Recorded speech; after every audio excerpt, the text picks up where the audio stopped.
My name is Zach Edgar. I'm the owner of Zeds, and we are Pittsburgh. It's your boy Scoop TV, and we back at it with another exclusive of We Are Pittsburgh. And who do we have once again on as a guest today? My name is Zach Edgar. People know me as Zed, the owner of Zeds. Oh man, this is a major one because this is like a classic, a staple in the city as far as when it comes to shoes and stuff like that. So we're gonna get a little backstory of who you are and how everything started for you guys and stuff here. Over here in Zeds. So let's talk about it, man. How did it all start out for you? Like, how did this come about? Yeah, I think looking back on it, like we've been open for almost 8 years. So it was kind of just a combination of all of these things in my life, like just trying to find a direction in what I was doing. And I was younger at the time, like just out of college, and I was working at a secondhand clothing store, like Plato's Closet. Okay. And so I had the knowledge of how to run a business like that, but then also had my own interest in vintage and sneakers and streetwear. Right. So I kind of just, started doing it. Started my Instagram. This is 2017. Started doing pop-ups. Saw the success of my pop-ups. Got the confidence of doing well at pop-ups. And at that time in my life, I just was able to take the risk, get the storefront, and just dive into it. Right. And it's been going well for a while. So it's a question I personally want to know. So like when you first started, was it more so like a shoe reselling type of thing? Like was it people were able to like to pull up on you to get shoes, and then that's when you got your building, or how did it work for you? So it was always vintage first. Okay. Yeah. But it was like the whole outfit. Right. It was vintage. It was a vintage T-shirt, sneakers, and just that combination. Right. Streetwear too. Okay. So I think when we first opened, it was Jordans, Yeezys, as for shoes, but like we really didn't have that many. Right. But the store was more filled with vintage clothing. Yeah. And then had a section of like Supreme. And honestly, at the time, dude, I couldn't even really afford it. Like I had a couple friends like consign the sneakers in the Supreme, but as it just rolled, I was like, we were buying and selling and trading, and in the 2018 to 2021, I think was like the golden days of like sneaker reselling. Right. Because it's not that anymore At all. You can just. And it made sense. That couldn't last forever. Like now you can just pull up to any sneaker store and still get the shoes that you want. And people are wearing runners and Adidas Sambas and like shoes that that you can just get at the store. Birkenstocks, like stuff like that. So right. It's still there, but it's not like the same. So going back, I think it was always vintage first. But it was that whole combination, vintage streetwear sneakers. Right. But we did more buy, sell, trade at the time. But now we're more of like a set up an appointment, buy, and just stock the store. More personal, more private type of situation. Yeah, I was wondering that too, because like that's how I got a lot of my shoes. I used to trade here a lot. Yeah. So what kind of transition to you to do what y'all guys are doing right now? It was honestly just like shape shifting to continue to it's hard to make it as a small business. So you have to change when you need to, or you're not going to make it. Right. We just saw that the used sneakers just wasn't working as well for us. It was kind of dying out. We've sold designer, sold, I remember. Used, and that's what was working at the time. So anything that's working for us at the time, we lean into it. Yeah. Because that's what you got to do to succeed, So like right now, like vintage clothing, although it's way more, saturated. Like there is a vintage clothing store in every neighborhood of the city now. It wasn't like that in 2018. It wasn't. So but we're like we are established. So we're able to continue on. Based on that. But it's a tough time to like start right now. But thankfully we've had we have a lot of, like you said, for us the time has flown by, but all those years go by and you build a connection with the city and with the people who shop with you. And, we have people who are like, man, like you've shopped with us since day one. Yeah. And it's almost like you come back here and we like it to be like that. Like it can be nostalgic now. Yeah, like it's literally, like literally. you know, come back here. It's like, man, I haven't been here in years. But it's always good to see familiar good faces. vibes, man. Always good vibes here. So let's talk about like even like what were some struggles would you say at first, like, you know, keeping the business going and stuff like that? Like I said, it's just you got to be open to to changing. Like, Right. You can't be too like set on how something should be. Exactly. You need to be open to like to just to any opportunity that comes, and you know, acting on it's, you know, you got to take action. I've had a lot of like thoughts and ideas, and things can get pushed to like the wayside, but it's you know, it's important to just recognize it and be truthful and honest with yourself, and like, you know, just not be like fearful, you know. Just that's the hardest thing, I think, is just being open to change. Like life is just a constant struggle and change, and it's like you know, it's never going to be easy. Right. There's good times and there's bad times, there's highs and there's lows. That's just like that's part of running your own business. Like you got to stay, you just got to stay the course. Like that's what I like about you, Dig. It's like keep your feet moving. Like it's just there's times, there's days when you just question it all, but you just got to keep going. Right. You know, trust in yourself and what you're doing, and you know, if you're passionate about it, people will see that, you know, and it goes a long way. Right. So there was a lot of significant moments in the store as well too, just like with the people and the guests that you had coming here. What was like one of the bigger like time influencers or still a player or anything, like who was like the biggest person that came here? I mean, so I think it's just like a teach their own type of question. Like we've had musicians and athletes and you know, designers and celebrities, I guess. Like, but I think the most important thing at the end of the day is like we had learned to just like treat them as like normal people. Yeah, because that's what you want to do. Right. Especially, and it's like we're offering a product, and that's why those people are in here. We don't want to make it much more than that. You know, over the years, different Steelers in a city like Pittsburgh, an athlete is like as much of a Pittsburgh celebrity as you're gonna get. Right. You know, and so I'd say just different Steelers over the years, different musicians from, you know, as far as like different genres, hip hop, metal, like just like, you know, punk rock, whoever is into like putting on an outfit or into vintage clothing, they'll find their way in here. You know, a lot of the time when we have musicians stop by now, it's like they either find us on Instagram or they're in the city for a day and they just Google like vintage clothing store. And thankfully we have been here for a while, and you know, we have that presence on Google and reviews and such, and they find their way here. So that's a blessing. Yeah, I don't know. I guess as far as a specific name, I'd have to like look back. You probably look back, cause it's, man, I swear when people ask me that too, like how many people I done met and stuff like that, is just like, I don't know, like I guess, but at the end of the day, it's like if that person left thinking like that was a cool spot, those dudes were nice, you know, like they were cool, like that's all that I could ask for, no matter who they are. Wow, literally. Yeah. So I seen you did a lot of collabs. I see Uncle Dan, you got his brand there. How did y'all guys meet up? Just with him, same as you, like him shopping with us, for a long time, and just kind of like shopping with us, selling us shoes. Like I remember the first time he was in here, and we wear the same shoe size. So like I remember I bought his like Bread and Royal Ones. And like was like, I'm keeping these. I don't have these yet. And he was just done with them. You know, on to the next thing, dude. His style is like crazy. It's different. So he's way ahead of it as far as, you know. But I tell him that a lot. He's ahead of his time. But yeah, really that. And he first like he was always into fashion. He was also into music. So he filmed a video in here, shopped with us, traded with us.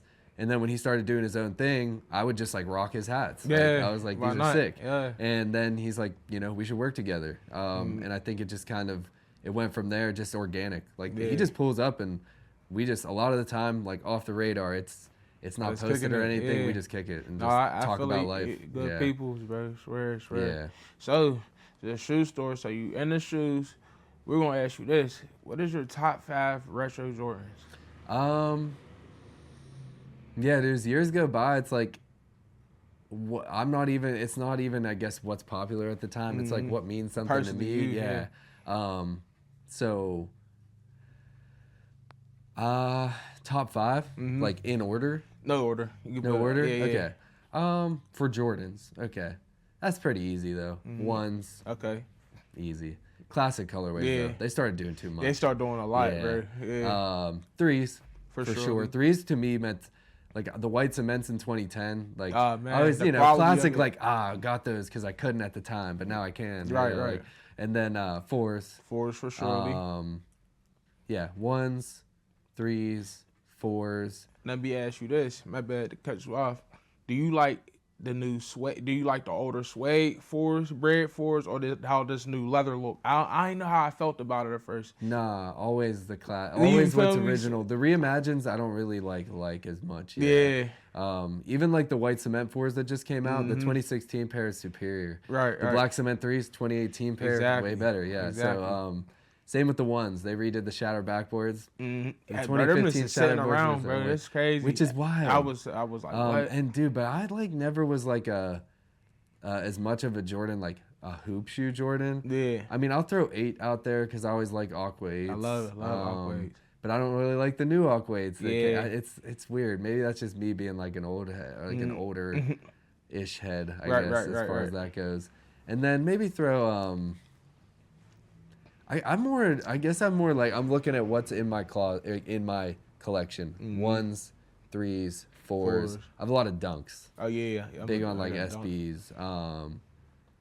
So as far as 5 Jordans, I mean, I like Jordan 5s too. Okay, So like okay. I have like black metallics. The original ones, right? Yeah, and like I you know the off whites and whatnot. Just because I like the way they look. Right. So yeah, I guess we'll say 1, 3, 4, 5, 8. That's it. Just because like 12s, 11s, I just like it just was never like I always thought I looked weird in them certain J's will do that. because I have more of like a baggy like skate type look. Yeah, So yeah. to wear like hoop shoes, that's more to me an athletic-ish look. It just depends though. But to each their own. Because That's a that's the good thing. The retros represent a time period in someone's life. Right. You know, like what that shoe means to them. Right. You know, so yeah. So let's take it back a little bit. So when your younger years, what side of Pittsburgh did you grow up in? Dude, I'm actually from Indiana, PA. Oh, for real? Yeah, Never so knew that. 60 miles northeast Okay. of Pittsburgh. Of Pittsburgh. So growing up, like my family was from here. I have a lot of family in Pittsburgh. So, and Indiana's a small town. It's where IUP is. Yeah. So this would be like where you go, like even just to like shop or Right. like or you know go to a game. Like you know, grew up loving all things Pittsburgh. My parents lived in Westview before they moved to Indiana. Okay. Like my older brother was born there, and then they moved to Indiana, and then that's where we were born. But the first place I lived in Mount Washington for like 8 years. Okay. Yeah, so I mean that's actually. Yeah, so in a way, like my mom is from near Washington, PA, like Waynesburg actually, but my dad is from Indiana. Okay. Yeah. No, that's dope. So I kind of asked you this question off camera. Like a lot of people, they think like you're a twin, but talk about that. Like you're you're older. Yeah. Okay. Yeah. I'm the middle child brother. Grew up just with 3 boys. So my older brother is a teacher. At the CAD, actually. Oh, for real? Yeah. Yeah. So I didn't know you and talking that's why about we do too. the drives with them. Yeah. Every year we just like, yeah. And he's a year and a half older than me. Okay. And then Chase is 2 years younger than me. Okay. So yeah, we're all really close. You know, I my can brother tell. went the teaching route. I went just like the pretty much entrepreneurial route, trying to just wherever I landed with it. And then Chase was like going to school for graphic design, and this was just taking off. So I was like, you know, you might as well just, you know, this is right here, right now. You can go back and do that if you want. Graphic design, you can learn kind of on the spot. So he was still doing some graphic design when we first opened, but yeah, so then he jumped on board and You know, we've been doing it. He came. I opened in April. I think he started full time like at least by the end of that summer. I wanted to talk about a couple other things too. So, what's the future look like for Zeds? Like, what do you think about opening up another building somewhere, or you want to keep it primarily in Pittsburgh? Are we looking? Yeah, definitely. Okay. Yeah. I think as far as this business, it's hard to replicate. So Yeah. it's so personal, and like I said, there's so many other vintage stores, and each one is personal. I think that like I worked at a Plato's Closet, and I think the copy and paste secondhand stores, each time you do it, it just loses the touch. I've seen it happen to round two. Dude, so many stores have been closing. You know, they opened a store in Miami and Chicago, and I think Chicago's still open. Even their original location in Richmond closed. Like now it's just LA and Chicago. So it's like you try to do too much at once in this industry, and it cannot be a good thing. So as far as Zeds goes, we're just gonna focus on being the best that we can right here in our original location. So we've been open almost 8 years. 3 years ago, we bought a property down here, and we do Airbnbs out of them. I've seen that. Yeah. So that's like our second venture.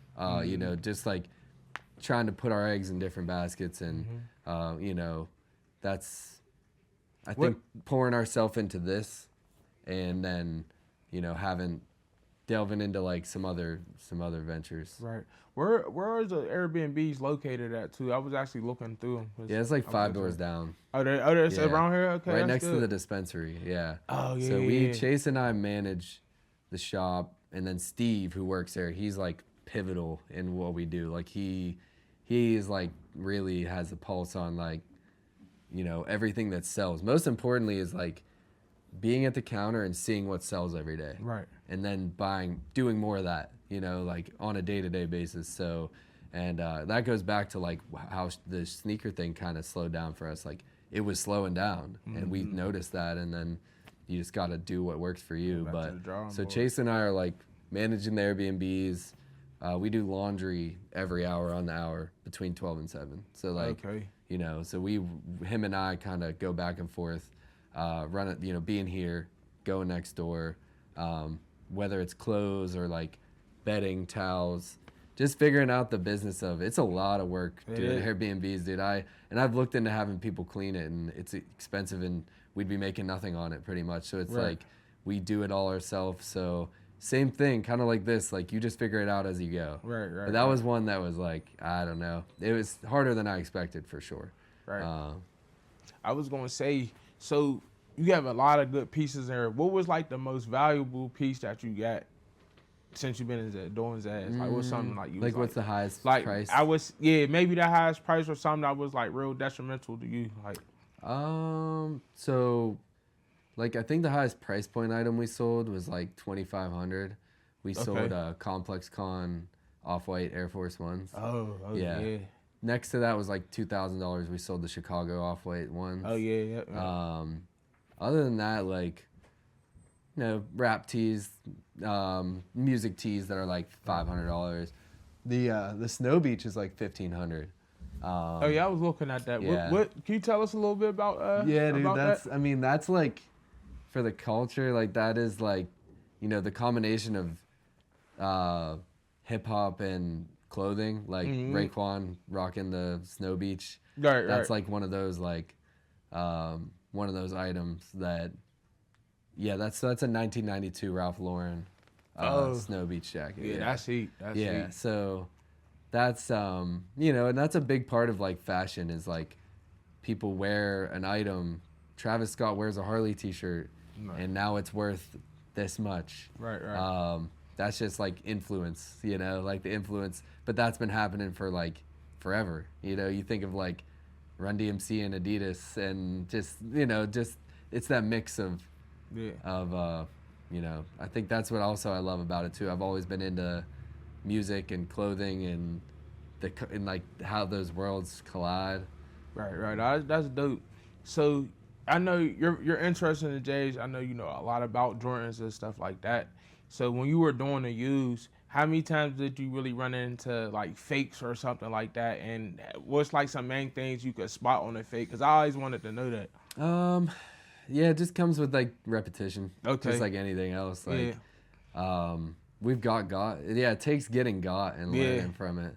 And then like anytime that we've got and it's passed along to someone else, that we've made it right. Because like Right. your reputation's everything with that. Literally. Like we have a corner of our basement that's filled with fakes because we just, especially when we were doing such volume, like we were selling tons of pairs a day. So Right.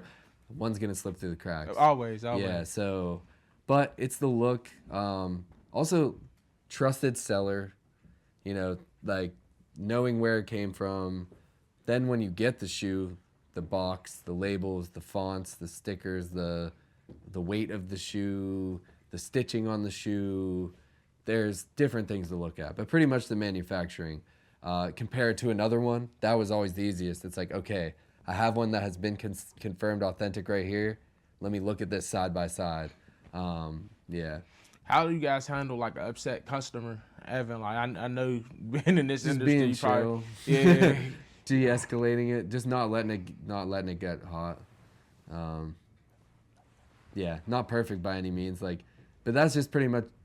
Yeah, that's something that I guess, you go to own your own business and you do this because you love it, but then it comes with like opening to the public and anything happening, and you just like, especially being in the South Side, like, you see all types of crazy shit. But yeah, I think it comes down to us just being like, staying like level-headed and just like really being understanding of where that person's coming from. I think is like, and that's just like in life. Yeah. Like not just in business. It's like you don't know what that person's dealing with. Like, that's a good thing to just take away in general. It's like it's harder. It's easier said than done sometimes to just like take shit. Right. But like you just gotta kind of, I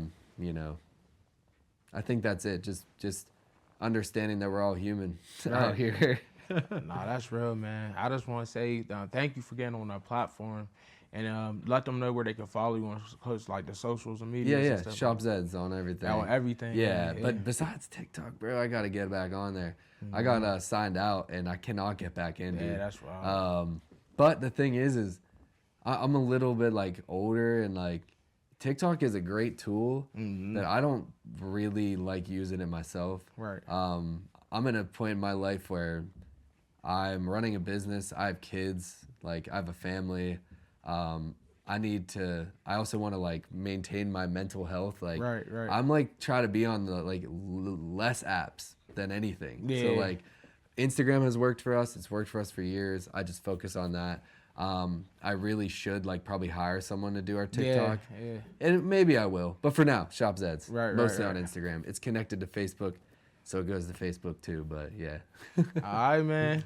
I really appreciate you for getting on the platform. This is We Are Pittsburgh. Make sure y'all stay tuned for this exclusive. If you're ever on the South Side, make sure y'all stop in at Zeds. Got all the vintage needs that you got, shoes, anything you need, man. Just come in and show some love, man. Once again, thank you, man. Hell yeah. Appreciate you, man. No problem.